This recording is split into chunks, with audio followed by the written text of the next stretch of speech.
Y bueno, la verdad es que pues hay que arrancar con el tema del mundo, ¿no? El tema de tendencia, que es el tema de Ucrania contra Rusia. Y el día de ayer finalmente se llevó a cabo, y así lo dijo Putin, una operación militar en lanza Rusia contra Ucrania. Algo que ni siquiera estaba viendo, Mauricio, un video de youtuber, de una youtuber, bueno, es una periodista de Russia Today, esperaban que fuera a hacer esto. Pero bueno, al final fue acorralado y la gota que derramó el vaso, porque Rusia decidió lanzar la operación militar, fue porque hace unos días, unos 3, 4 días, Zelensky, el presidente ucraniano, señaló que ellos ya querían fabricar su propia bomba nuclear. Y esto, bueno, y también querían meterse a la OTAN. Y bueno, pocos saben, pero allá en Ucrania los neonazis son los que gobiernan ahí. Entonces detestan a Rusia e imagínense que ellos tuvieran acceso a un misil, bomba nuclear y acceso con la OTAN. Entonces Rusia vio que esto iba a ser ya cruzar la línea roja y en ese sentido decidió sacar la operación militar, que tiene dos objetivos.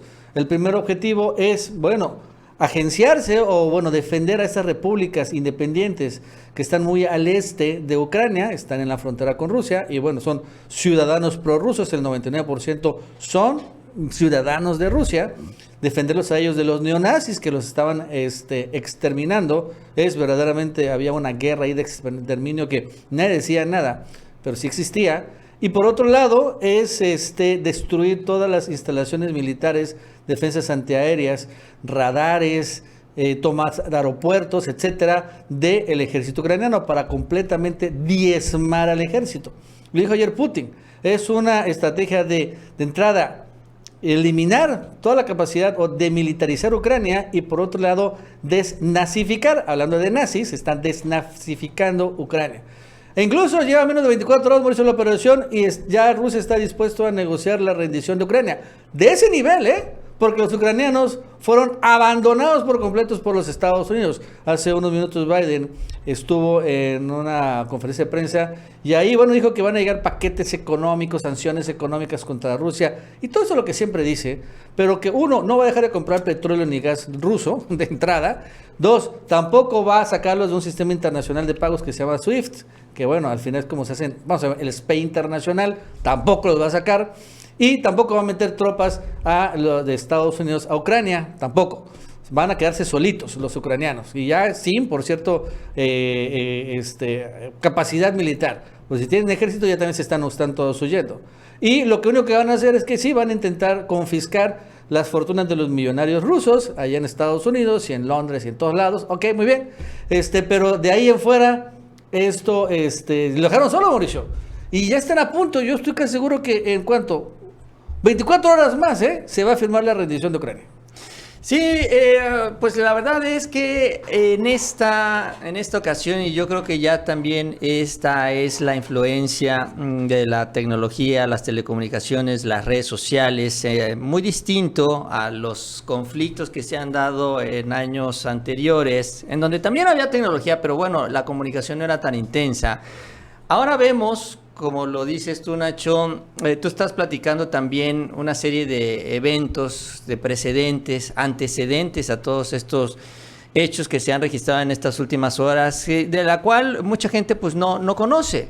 Mucha gente luego se queda en el titular, se queda también con el sistema de propaganda impulsado por parte de los Estados Unidos, donde ponen a Rusia como el malo, porque bueno, ellos son los malos nada más, porque sí, así están en las películas, ¿no? Incluso hasta la de Rocky, imagínate.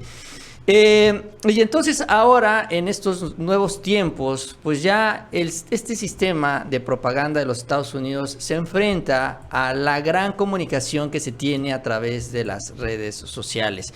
Y a través de todas estas fuentes ya también existe la posibilidad no solo de escuchar la versión de los Estados Unidos, sino también de conocer la versión de Rusia. Incluso hoy en la conferencia de prensa, Biden estuvo desmintiendo, entre comillas, una serie de los argumentos que tú como planteas, por ejemplo, todo esto que acusó Putin en su discurso de que se había dado esta agresión a varios ciudadanos de estas regiones, ¿no? Estas que se están buscando pues juntar más hacia Rusia por toda esta persecución que han tenido. En la región de Donbass. De Donbass, sí. Son dos países, dice se llaman que Lugansk y Donetsk, algo así, pero la región de Donbass, vamos a llamarla así. Sí, entonces Putin esto lo dice él en su discurso, esto se difunde también en las redes sociales, esta información empieza a permear, tanto así que hoy le preguntan a Joe Biden sobre, oiga, pero es que Putin dijo esto, ¿no? Y hay mucha información ya sobre este tema y entonces ya sale Biden a decir, no, es que eso que está diciendo Putin lo está inventando, en fin, ya empieza a haber ese contraste en las historias que antes no había, porque antes el sistema, como lo controlaba tanto Estados Unidos, los medios que sabemos muy bien, y vaya que hemos hablado de este tema aquí en México, lo hacen también en buena parte del mundo. ¿Para qué? Para controlar el discurso, controlar la charla, controlar la opinión. Y ahora ya vemos ese contraste, que es lo que estamos viendo ahorita. Y esto en primer lugar, y en segundo lugar también, y yo creo que es importantísimo, que es lo que modifica y obliga a los líderes a tomar decisiones que luego no siempre les gustan, es la gran interconexión que hay ya entre las diferentes partes del mundo, ¿no? Sobre todo este asunto de el SWIFT en lo particular y lo del petróleo ruso es porque sabe Biden que si ataca a esta parte de Rusia se altera completamente el mercado internacional del petróleo y se van ellos entre las patas. O sea, también aquí Estados Unidos, si decide irse con estas sanciones en contra de Rusia, se hunden junto con ellos. Nos hundimos todos, pues, porque ya está tan interconectado todo que pues ya no puedes tocar una pieza sin arrastrar a los demás. Entonces, son estos dos hechos que para mí son los que empiezan a distinguir también este conflicto que estamos viendo ahorita, en el entendido de que a nadie le conviene que se mantenga por mucho tiempo. Y Mauricio, y fíjate que esto no es igual, por ejemplo, a lo que pasó en Irak y Afganistán. Porque en aquel momento, fue lo que precedió a la invasión de Afganistán y después la de Irak, fueron los ataques terroristas a las Torres Gemelas. Pues fue algo muy fuerte, ¿no? Una declaración de guerra a los Estados Unidos y bueno, eso motivó. Pero ahorita en el tema de Ucrania, los rusos no le han hecho nada, absolutamente nada a los Estados Unidos. Nada. No le eché la culpa que por los rusos tal vez llegó Trump, pero realmente no le han hecho nada. Nada. Entonces es muy difícil para los Estados Unidos, los estadounidenses, aceptar, por ejemplo, la premisa de Biden, del gobierno de Estados Unidos, que dice, no, es que hay que defender Ucrania porque estamos peleando nuestros valores, pero al defender, Mauricio, ¿qué sucede? Pues por estar ese tema de Ucrania, aumenta el precio del petróleo, ya llega hasta $105 el barril, aumenta el precio del galón de gasolina en Estados Unidos, está alrededor de $5. Estamos hablando que si estuviera como a 30 pesos el precio de la gasolina allá en Estados Unidos, o sea, increíble, en particular en ciudades como California. Y entonces dicen los gringos, ¿y por qué estamos pagando más por la gasolina? Ah, es que por el tema de Ucrania, porque los gringos están defendiendo Ucrania. Pues qué chingados, que los rusos invadan Ucrania, ¿no? O sea, la verdad es que a los estadounidenses poco o nada les importa el destino de Ucrania. Pero ahora sí, el gobierno de Estados Unidos está obligando a los estadounidenses a pagar el costo de Ucrania. Esto es importante. Incluso el día de hoy una encuesta, Mauricio, señala que el 24%, solo el 24% de los estadounidenses está a favor de la guerra de Estados Unidos, que Estados Unidos entre con Ucrania. En cambio, los demás estadounidenses no les importa un cacahuate. Pero sí les va a empezar a impactar en el tema de la inflación. Por eso hoy Biden bien dice, ¿no? Cuando dijo este tema de las sanciones desastrosas, ¿no? Destructivas sanciones.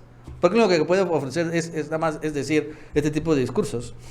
Pues no se va ni contra ni el gas ruso, ni el petróleo ruso, porque si sucede eso, de entrada el precio del petróleo se dispararía hasta el $200 por barril. Y la inflación, que está ya alta en Estados Unidos, se dispararía. No sigue en todo el mundo, ¿no? Entonces, y bueno, pues Rusia sí sufriría tal vez un poco las divisas, pero giraría hacia China con esta alianza que tiene y pues ahí le vende todo a China. Pues se hicieron una alianza energética hace apenas 2 o 3 semanas, se reunieron Xi Jinping y Vladimir Putin. O sea, también los rusos se prepararon para estas sanciones. Y van a ver que, aparte, Rusia también sabe que no le conviene, finalmente en su cuestión mediática, atacar a civiles, que haya muertos, que están los bebitos, algo así no le conviene, ¿no? Como sucede con Estados Unidos cuando ataca Siria o ataca Afganistán o atacó, por ejemplo, ahorita que después de Afganistán, es que hubo un ataque de drones, ¿no? y bueno, mataron a no sé cuántos niños y toda la cosa. O sea, fue terrible esto. Porque es decir los Estados Unidos, ay, es que no nos ha atacado, pero se olvida de todo esto. Pero a Rusia no le conviene, entonces sí ha sido muy preciso, e incluso ha señalado que la población civil no va a ser tocada, y que incluso los militares que abandonen sus armas, pues pueden ser a sus familias. Y lo que vemos en los videos, pues es esto, ¿no? Son ataques a radares, o toman un aeropuerto. Ahorita ponen así, ¡tomaron Chernóbil, la planta nuclear! Yo me quedé, pero pues Chernóbil explotó y ya no ha vuelto a funcionar, pero es el alarmismo, ¿no? Y no hay nadie por la contaminación. ¿Y qué brutos serían los rusos entrando a Chernóbil? Para nada más que para intoxicarse de radiación. Quiere salir con poderes. Si quieren salir con superpoderes. O sea, pero el chiste es el alarmismo, es la propaganda estadounidense. Pero bueno, eso es lo que ha estado. Hay muchas cosas, claro, hay muchas sutilezas. Allá yo en el Chapucero USA hay varios videos sobre ese tema. Antes van a ir más, claro. Pero bueno, nada más para tenerlo claro que sí sabemos del tema. No somos como la dentista experta en COVID, de repente expertos en geopolítica. Si no, ya tiene tiempo que lo hemos venido viendo.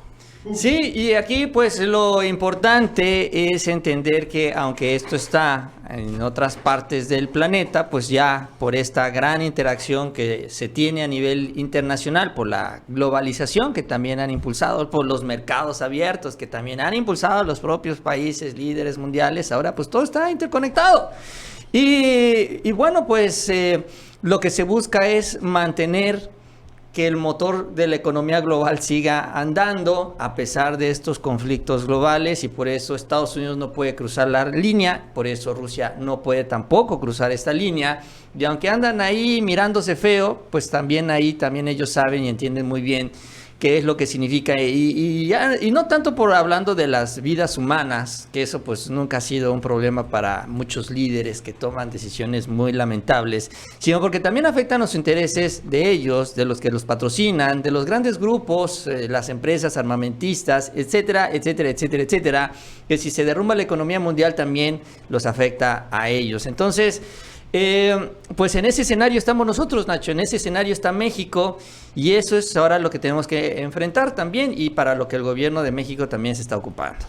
Y bueno, en ese sentido, hoy López Obrador pues opinó sobre el tema, y bueno, refrendando finalmente la política exterior de México. Y bueno, vamos a escuchar lo que dijo el presidente, porque sí es importante, recordando que México ahorita está en el Consejo de Seguridad de la ONU, en donde se van a discutir y se están discutiendo muchas de estas resoluciones. Promoviendo que haya diálogo, que no se utilice la fuerza, que no haya invasión. No estamos a favor de ninguna guerra.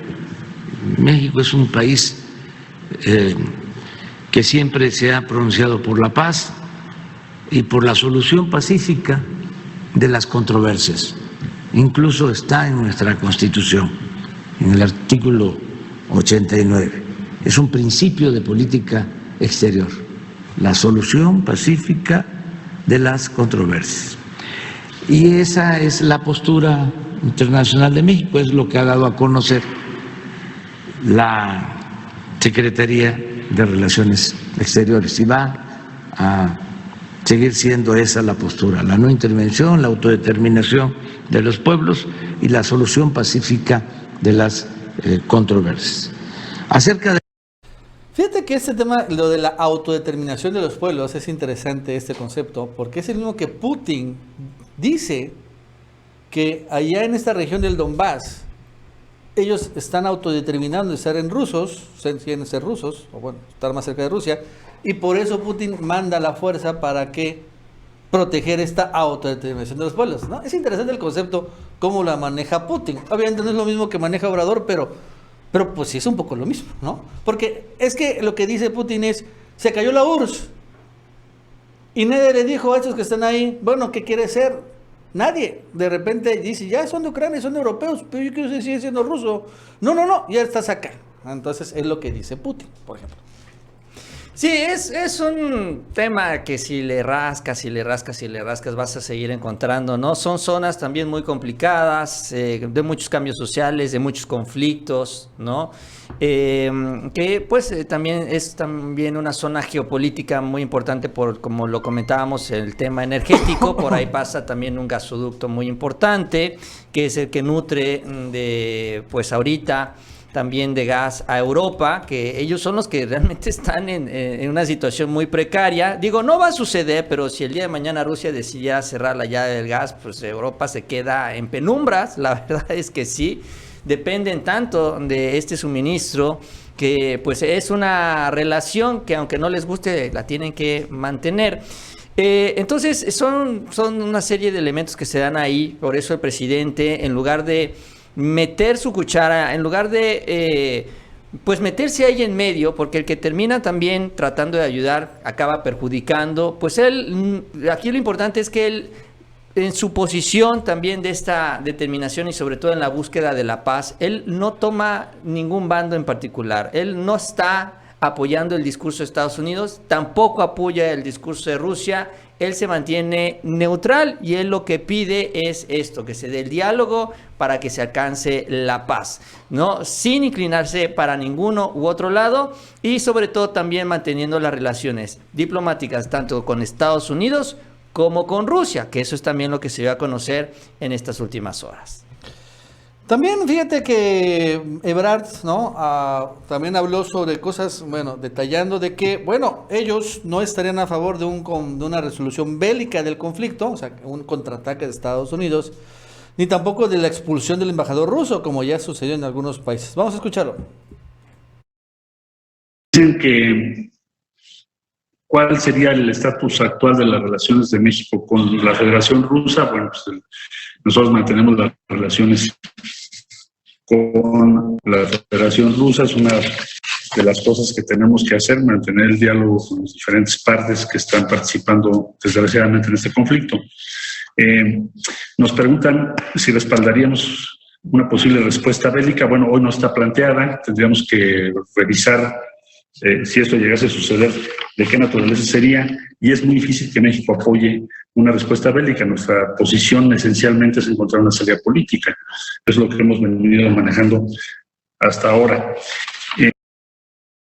¿No? O sea, ya se descartó una respuesta bélica, ¿no? Estados Unidos, pero sí puso sanciones. Hay que ver si realmente México está a favor de estas sanciones. Yo no creo, honestamente, que esté a favor de esto, está finalmente frenando la economía global, las sanciones nuevas que pusieron de varios tipos, ¿no? Yo veo en ese sentido que México ha tomado una posición pues de completa neutralidad, ¿no? De que, bueno, la verdad es que pues, no estoy ni a favor ni en contra, ¿no? Me voy a abstener, algo que ha enfurecido a Washington, porque Washington quisiera que México fuera como Canadá, que Canadá pues manda, bueno, es parte de la OTAN y es así completa, absolutamente entreguista a lo que dicen los gringos, como también toda Europa. Es increíble, honestamente, qué tan vasallos son. Pero México no es así. México es un aliado de Estados Unidos, sí, pero no de este nivel de vasallaje que sí le aplican. Sí, es un término muy sutil, pero que es el que incluso ya aquí los chayoteros y la oposición y ya todos ellos están empezando a criticar. Porque lo que hace México es rechazar todas estas movilizaciones militares, ¿no? Estas acciones, este conflicto. Lo que hace México es rechaza. ¿Y qué es lo que piden? Que México condene, o sea, que se ponga del lado de los estadounidenses, es justamente el lado de la OTAN, del lado de este grupo, el mundo occidental, si lo quieren ver así, y que condene las acciones que está haciendo el gobierno de Rusia. Entonces, pasar del rechazo a la condena, porque así ya con eso se define y dicen, ya se ve muy débil el presidente, Marcelo Ebrard también, no señalan o no hablan de esta condena, se están poniendo casi del lado de los rusos, miren a dónde están llevando al país, en fin, ya empiezan con este discurso. Pero pues, aunque sea muy sutil en esto de la diplomacia, así es como también funcionan las palabras en la diplomacia internacional, pues México se mantiene en esto, en este rechazo para mantener la neutralidad, que es a lo que les decía yo, sin cargarse para ni un lado, ni a favor de Estados Unidos, ni a favor de Rusia. Fíjate que ya Ucrania demanda a México, ¿no? Que condene la agresión rusa. Sí, sí, quieren que use la palabra Ya, esto. Condena. Condeno la agresión rusa. Sí. Condeno. Así como dice Biden, Justin Trudeau, el canadiense, Emmanuel Macron de Francia. Por eso les digo, Boris parece Johnson. muy sutil, porque México ya lo rechazó. Pero no, queremos que diga que lo condena. Ajá, o sea, no, es que México rechaza no lo que está haciendo Rusia en particular, sino los conflictos bélicos en general, ¿no? Sí, sí, sí. O sea, yo rechazo la guerra. La movilización militar, Sí. de quien sea. Ajá, yo rechazo la guerra. Ok, muy bien. Pero, oye, no, es que yo rechazo los pinches rusos. Ah, bueno, es que es completamente distinto, ¿no? Espérame tantito. Ahora, en medio de todo esto, vale la pena ver cómo el presidente se ha sacado un as bajo la manga. Porque lo cierto es que la posición de México va a ser de completa y absoluta neutralidad, que no se va a meter en ese problema que realmente ni los gringos deben estar ahí metidos. Les va a costar muy fuerte, muy fuerte a ellos en este tema de altos precios de energía, gas natural, de petróleo, etcétera, etcétera.